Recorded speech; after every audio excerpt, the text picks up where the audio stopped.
ఈరోజు నేను వచ్చింది ఇక్కడికి వచ్చినప్పుడు 5-6 మంది మంత్రుల్ని 7 మంది మంత్రులు కలుస్తున్నాను.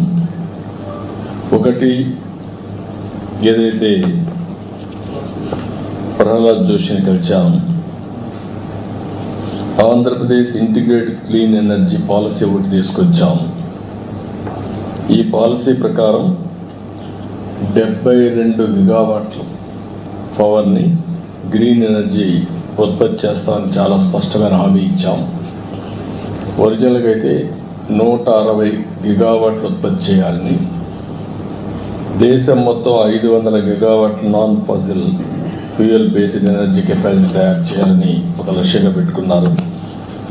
ఆ లక్ష్యాన్ని మేజర్ చంక్ ఆంధ్రప్రదేశ్లో వచ్చేట్టుగా మేము ఒక ప్రోగ్రాం పెట్టుకొని ముందుకు పోతున్నాం. దీంట్లో వారిని కోరింది ఈరోజు మేజర్గా 28,346 కోట్ల రూపాయలు green energy corridor transmission lines అడిగాం. ఇది చాలా అవసరం. ఎనర్జీని ఉత్పత్తి చేయడమే కాకుండా దాన్ని ట్రాన్స్మిషన్ కూడా చేయాల్సిన అవసరం ఉంది. దానికి ఒప్పుకున్నారు, చేస్తామని చెప్పి హామీ ఇచ్చారు. రాయలసీమలో 11 గిగావాట్ సోలార్ పవర్ని ట్రాన్స్మిట్ చేయాల్సిన అవసరం ఉంది.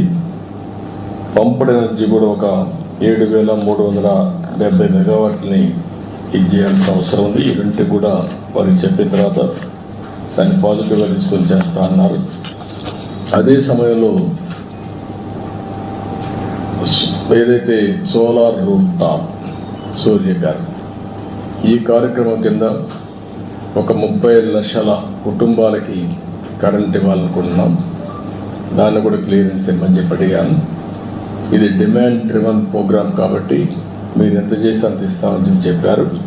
దాని ప్రకారం మ్యాక్సిమం వెళ్తున్నాం. ఇది కూడా క్లియర్ చేయడం జరిగింది. అందుకే కాన్స్టిట్యున్సీకి మినిమం 10,000 రూఫ్ టాప్ సూర్యగారి కింద ముందుకు పోతున్నాం. ఇది కూడా వార్ ఫుటింగ్లో ఎస్పెషల్లీ వీకర్ సెక్షన్స్కి ఎస్సీ ఎస్టీ ఫ్రీగా ఇస్తాం. గవర్నమెంట్ ఆఫ్ ఇండియా ఇచ్చేదే కాకుండా బీసీలకు అదనంగా ఒక 20,000 రూపాయలు అదనంగా ఇస్తాం. దీన్ని పెద్ద ఎత్తున టేకప్ చేశాం. ఇంకొక పక్కన సబ్స్టేషన్ ఫీడర్ లెవెల్లో కుసుమ్ కింద 2,000 మెగావాట్లు ఉత్పత్తి చేయడానికి అనుమతించారు.